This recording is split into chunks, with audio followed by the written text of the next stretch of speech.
Hello বন্ধুরা, আজকে বাজার থেকে বাটা মাছ নিয়ে চলে এসেছি। বাটা মাছের সাইজটা কিন্তু ছোট, কারণ বড় মাছ খেতে ভালো লাগে না, তার জন্য ছোট মাছ নিয়ে এসেছি।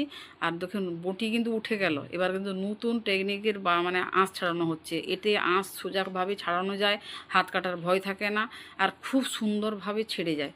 এই যেটা শসা বা গাজর যেটা ছিলা হয়, ওই ছিলাটা যদি থাকে তাহলে কিন্তু মাছ ছাড়াতে কিন্তু বেশি সময়ও লাগে না, আর হাত কাটার চান্স থাকে না, আর মাছ যে হড়কে যায় সেটা কিন্তু আর হবে না, কোনো অসুবিধা নেই। এমনি কিন্তু সুন্দর সহজে করতে পারবেন।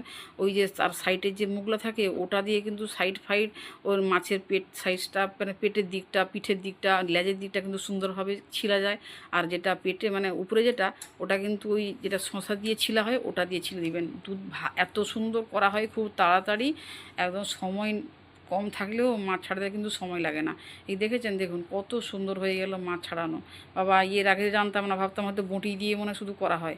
যত যুগ যাচ্ছে তত কিন্তু নতুন কিছু শিখতে পাচ্ছি। খুব ভালো। জীবন যখন ভগবান দিয়েছে, অনেক কিছু তো শিকারই দরকার আছে না। এত সুন্দর ছাড়ানো হয়ে গেল। অনেকে এবার মাছ দেখেছেন সবগুলা কিন্তু ছাড়িয়ে নিয়েছি আমি। অনেকে কিন্তু মাছ ভাজলে এবার সে আঁশ ফাঁস থেকে গেলে সে মাছ ভাজার সময় কিন্তু বেশ দেখা যায়, ভালো লাগে না সেগুলোকে, খেতেও ভালো লাগে না। সেই জন্য এইটা দিয়ে, এটা হচ্ছে মেন অস্ত্র, যে এইটা দিয়ে কিন্তু সুন্দর করে মাছগুলো একদম